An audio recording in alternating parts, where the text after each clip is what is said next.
Hi mayam, sisina aigidi ahanba intro blog oidoinebako mayam. Ado mayam ai jinga sije film number se ke tawbane nungsi nongdam nangbu haiba serial do adudugi episode mapan je si number se ke tawbane ba. Ado film nam setpadi amandre bako aigi look sina khohi lok pa ba yam male ba.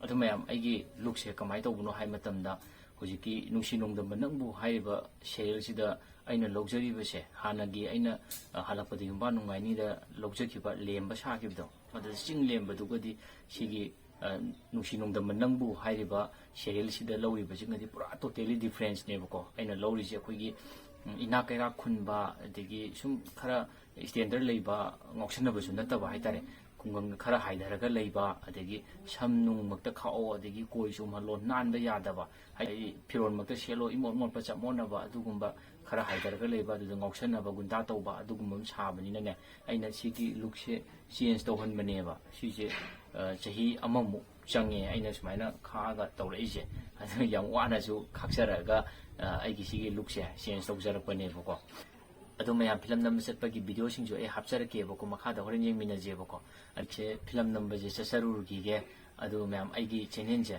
siju video thagatpasu kuja dream ne bako ada nungai video thagacharake film related sing adagi atopa nungai ba posting ai share tawjarake mayam juma pungphana support tawbiramo like share subscribe tawsanbiramo nusi nongdam nangbu hairiba serial se sibu suma pungphana support tawbiramo sita film oibagi machat haitari entertainment chapchana yawroba suna yawroba makhalamagi serial ne bako sida romance yawre action yawre adagi comedy yawre tragedy yawre loi suna yawroba ne bako mayam pungku marina saba noma se sida akoina episode amada thagachaise pungai amkhaktang ne bako pungai yawdabasu yawrine ado mayam sigi pungai se akoju phajana entertain tawnoba lakna jage bako ado mayam pungai se yengaga mayam su pothabio aduga like share subscribe tawsanbiramo support tawsanbiramo adudi mayam ai huji film number sasarage thank you mayam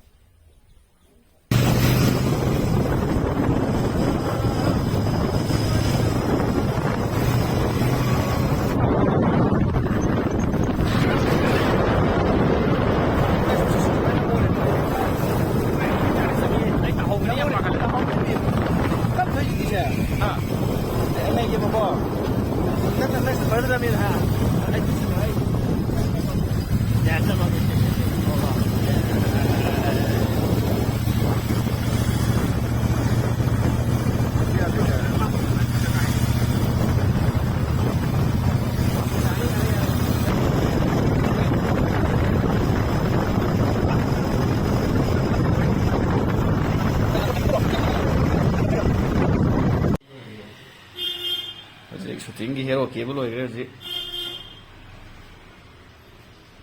ro heroine ni mu kebe yengji heroine kana kiri ha jibi ne kana kiri sida dos heroine sina heroine ni heroine ka no heroine anabi La frase da killer.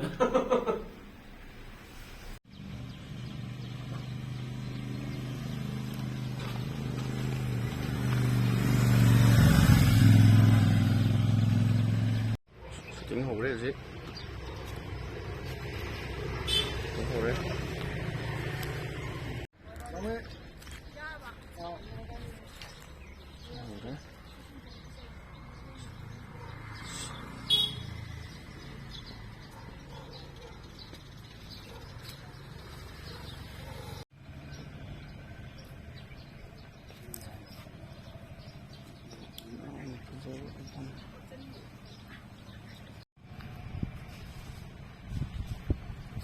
손대고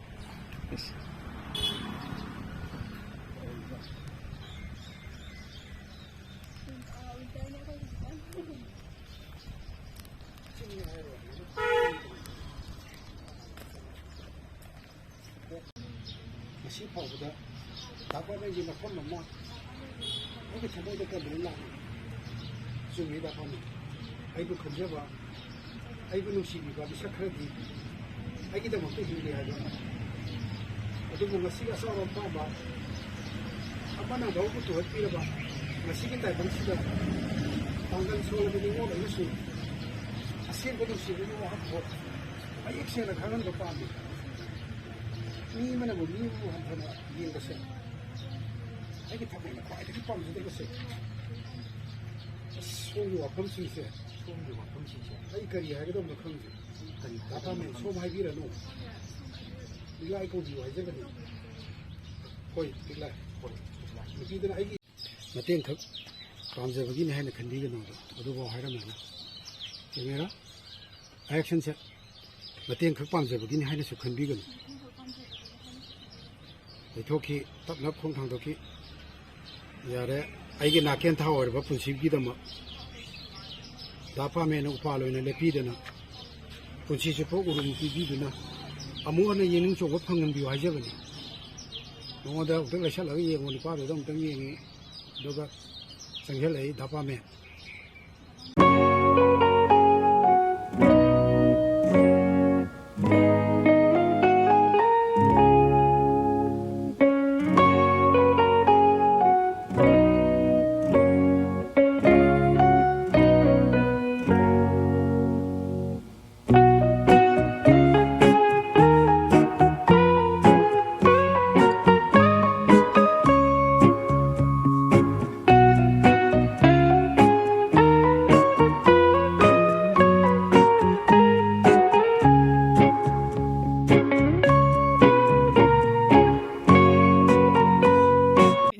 ꯁꯤꯗꯤ ꯌꯥꯝ ꯍꯦꯜꯂꯦ ꯉꯥꯟꯊꯣꯛꯄ ꯁꯤ ꯄꯨꯡꯉꯥꯟ ꯉꯥꯟꯕꯅꯦ ꯃꯥ ꯊꯣꯛꯄ ꯑꯃ ꯀꯩꯅꯣ ꯎꯞꯄꯤꯗꯨꯅ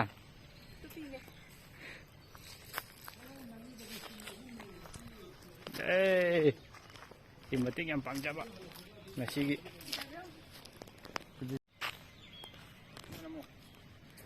ꯆꯤꯡꯌꯥ ꯇꯝꯌꯥ ꯂꯕꯨꯛ ꯂꯝꯍꯥ ꯁꯤꯅ ꯍꯦꯔꯣꯅꯤ ꯑꯊꯥꯕꯗꯤ ꯁꯠꯂꯨꯗꯅ ꯑꯊꯥꯕ ꯄꯨꯡꯁꯥ ꯁꯥꯔꯦꯕ ꯌꯥꯝ ꯁꯥꯏꯇꯨ ꯃꯈꯥꯗꯒꯤ ꯀꯥꯈꯠꯂꯛꯏ ꯑꯊꯥꯕꯗꯤ ꯁꯠꯂꯨꯗꯅ ꯊꯥꯔꯦ ꯑꯣꯖꯥꯅ ꯀꯧꯔꯦ ꯃꯁꯤꯒꯤ ꯃꯇꯦꯡ ꯄꯥꯡꯕꯗ ꯌꯥꯝ ꯋꯥꯖꯔꯕ ꯃꯤꯅꯤꯁꯤ ꯌꯥꯝ ꯋꯥꯖꯔꯕ ꯂꯩ ꯑꯩꯈꯣꯏ ꯅꯝꯃꯤꯁꯤ ꯆꯥꯖꯤꯡꯒꯤ ꯂꯥꯛꯄ ꯄꯨꯔꯦꯝꯕ ꯂꯥꯏꯁꯪ ꯃꯊꯛꯁꯤ ꯀꯥꯈꯠꯂꯛꯄꯗ ꯁꯣꯔ ꯃꯄꯤ ꯍꯣꯜꯂꯦ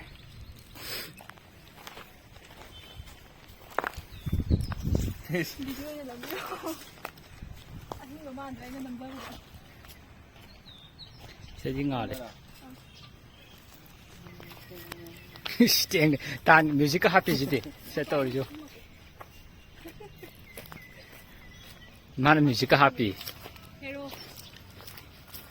ꯂꯣꯏꯔꯦ ꯂꯣꯏ ꯂꯣꯏꯔꯦ ꯋꯤꯟꯇꯔꯅꯦ ꯍꯥꯏꯕ ꯏꯕꯥꯅꯤ ꯀꯔꯤ ꯄꯨꯔꯥ ꯋꯤꯟꯇꯔꯅꯦ ꯑꯃꯨꯛ ꯁꯥꯎꯔꯦ ꯁꯤꯗ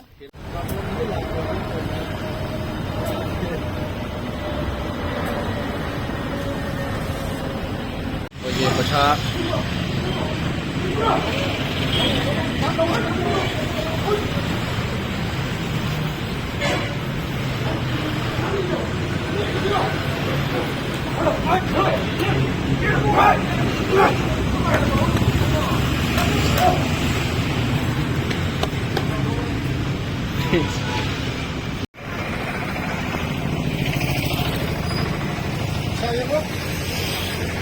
Cuida.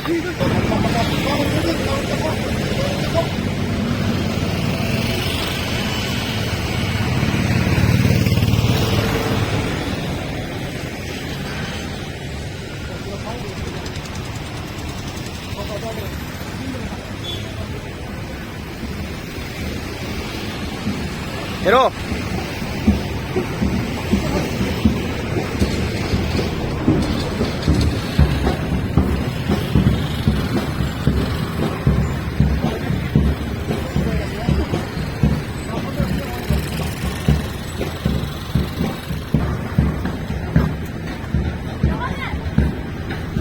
Chieng rồi ạ. Tàn chieng rồi.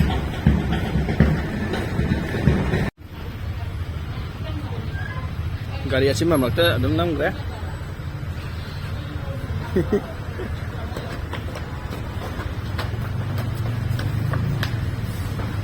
Ôi cả.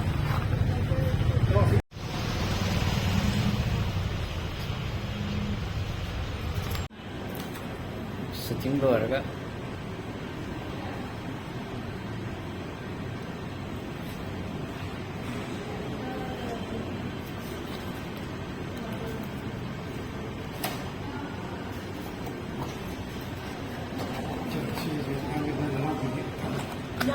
ꯑꯗꯨꯅ ꯃꯁꯤ ꯌꯥꯝꯅ ꯌꯥꯝ ꯁꯦꯡꯉꯦꯉꯣ. ꯁꯦꯡꯕ. ꯍꯪꯆꯤꯛ ꯂꯪꯉꯦ ꯍꯥꯏꯕ.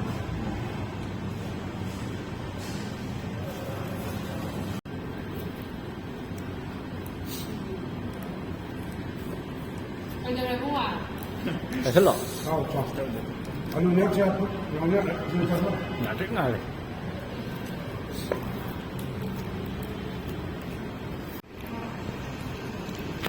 ꯇꯤꯡ ꯂꯣꯏꯔꯒ ꯀꯦꯞꯁꯤ ꯆꯥꯔꯤ. ꯍꯦꯔꯣꯏꯟ ꯃꯁꯥ ꯈꯔ ꯁꯣꯜꯂꯦ ꯍꯦꯟꯅ.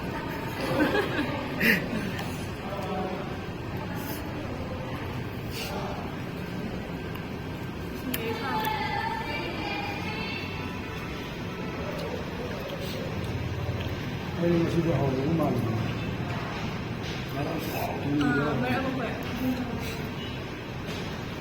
ꯑꯩ ꯆꯥꯕꯗ ꯆꯪꯗꯕꯅꯤ